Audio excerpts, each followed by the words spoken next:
Welcome back to 115 Gaming, your home for all the tips and strategies you'll find to improve your matches of 6 Siege, the board game. Today we're going to be taking a more in-depth look at the strategies for the attacking player in 6 Siege. We'll walk you through each of the phases of a match, and the things you should keep in mind during each, as well as a few specific strategies that we've developed over our games in a second part of this video. We divided this guide into 4 sections: the prep phase, entering the building, pushing the site, and defending the site. Part 1. The prep phase. While the attacker's prep phase is not as involved as the defender's, it is no less important, and it requires just as much thought as the defender. Now, the attacker's prep phase is about 2 important things: team composition and picking entry points. Team composition is all about picking the right combination of operator roles that synergize well to achieve your strategy. What do I mean by operator roles? When you break it down, there are a few key roles that your operators will be designed to handle specifically, and knowing which operators fulfill which roles is key to success. For the attackers, there are 3 basic roles: breachers, hard and soft, gadget removal, and fraggers. Breachers are in charge of opening up entry points as well as opening up the rest of the map. Soft breachers, like Ash, are good at blowing up weaker walls and obstructions. Hard breachers,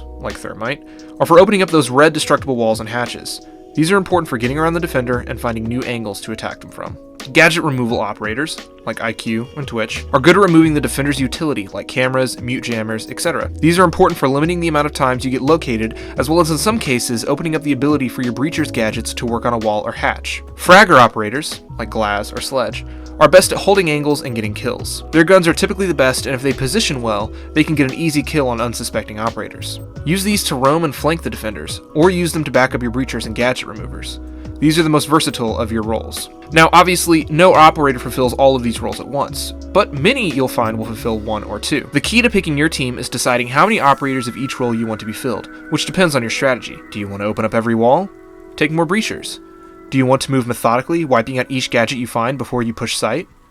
Take more gadget removers. Figuring out which roles each of your operators fill is key to your strategy. Right now, that's a lot easier, because Mythic Games has limited the available operators on Tabletop Simulator. But with the release of the physical game, and with time on Tabletop Simulator, more operators will be available that fill these roles in a variety of ways. And I'm sure they will create new roles that we will have fun breaking down. Now you've got your team, it's time to pick your entry points. When picking your entry points, it is best to pick 1 or 2 places to push with bigger numbers than spreading out to multiple points with a bunch of lonely operators. I know, it seems like you want to hit from a lot of angles, but this is actually a defender-sided game. They have more information, and they have control of the map. Most likely, they'll be beginning the game overwatching all entry points with tokens, and you don't know which of their tokens is a decoy. The last thing you want is to guess wrong, send in one operator who gets reposted by an overwatcher and dies in the first round of the game. Pick 1 to 2 entry points and move in groups of 2 to 3 at a time, so you always have backup. Also, don't just randomly put together groups of operators on random points. Pick which operators work best together, and put those in a little squad together. Put the gadget removal operator with the hard breacher. Put the fraggers with the other 2 roles as backup.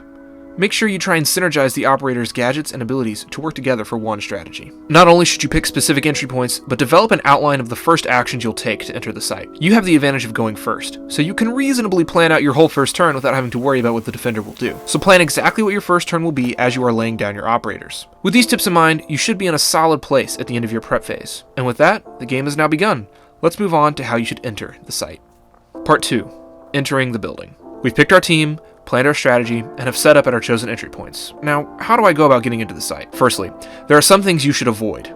Do not just start breaking down barriers and blindly rushing into the building. This is bad. In your first few games, you'll have a tendency to either be cocky or to be stressed by the limited timer and the limited rounds, and you'll think you have to rush the objective. Stay calm. Keep cool, and don't do this. Despite what the timer will have you believe, this is a slower, methodical game. It's not about rushing in and hoping you survive the defender's traps. It's about taking the time to grab intel and then making a play based on that intel. Our first piece of advice is to take it slow. You have 5 whole rounds. You don't need to push immediately. Take the first 2 rounds to gather intel. Send in drones. Locate enemies. Uncover as many decoy tokens as you can. You can move into the building, but do it slowly.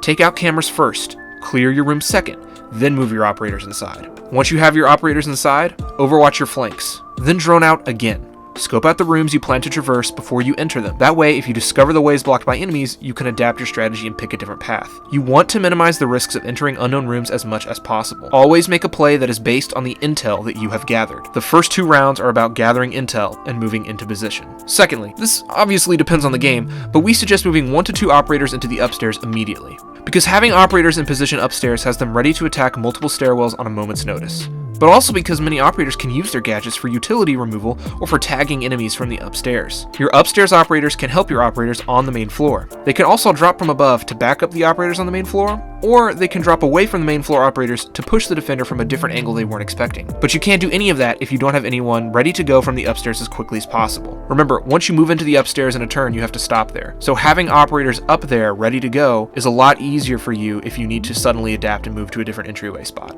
If you follow these steps, you should have gained map control in at least one room, you should have operators ready in the upstairs, and you should have solid intel on many of the defender's tokens. With map control and intel, you can now formulate a play and make a push for the objective in the last 3 rounds of the game. Part 3. Pushing the site. Alrighty, it's the last few rounds of the game.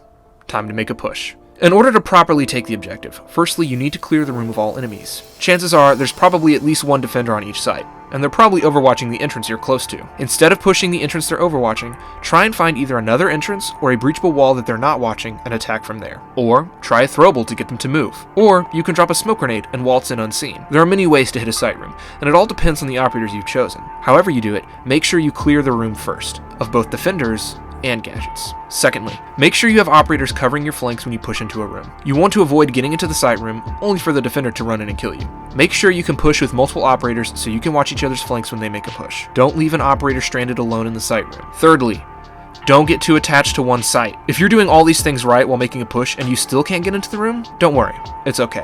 If that's the case, it means the defender is probably putting most of his efforts into defending that one site. So rotate out and hit the second bomb site. If you're playing a different game mode with only one site room, then try hitting the same room but from a different angle. It isn't hard to adapt strategies mid-game to hit something else. This is also much easier if you either rotate up the stairwell or if you have operators ready to go on the upper floor. Then those operators can drop down and either hit the second site on their own, forcing the defender to split their defenses, or they can flank the site your main floor operators are pushing. Always leave yourself room to adapt and change strategies as you're making your push. Part 4.